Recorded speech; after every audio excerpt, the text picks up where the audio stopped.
दुकानं नाही, शाळाही बंद करीन.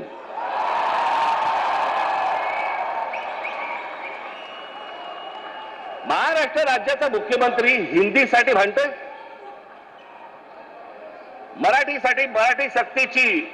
इतर ज्या बाकीच्या शाळा आहेत याच्यामध्ये तुम्ही आज मराठी आणली पाहिजे, सक्तीची केली पाहिजे. ते सोडून तुम्ही हिंदी सक्तीची करण्याच्या मागे लागलेला कोणाच्या दबावासाठी? कोण दबाव टाकते तुमच्यावरती?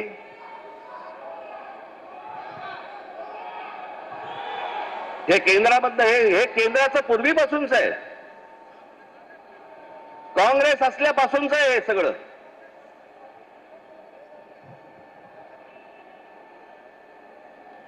मुंबईसह संयुक्त महाराष्ट्र झाला त्याचा जो लढा होता, इतका प्रचंड मोठा लढा,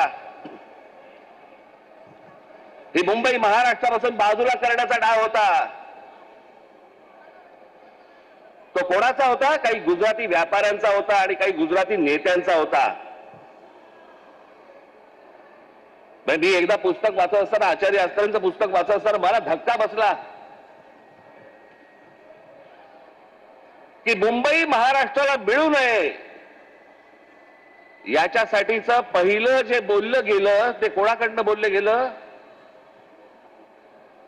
वल्लभभाई पटेलांनी सांगितलं की मुंबई महाराष्ट्राला देऊ नका म्हणून.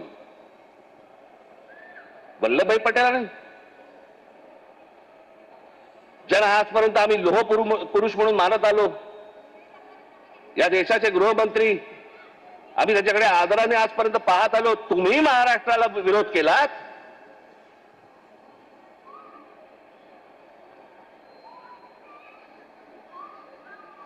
ज्या ज्या वेळेला महाराष्ट्रामध्ये आंदोलन झाली त्या त्यावेळेला हे मोरारजी देसाई गोळीबार करून लोकांनी ठार मारले होते, मराठी माणसाला ठार मारले होते इथे महाराष्ट्रात. गेले अनेक वर्षांचा ह्यांचा मुंबईवरचा डोळा आहे, अनेक वर्षांचा. हे सहज नाही होते सगळ्या गोष्टी.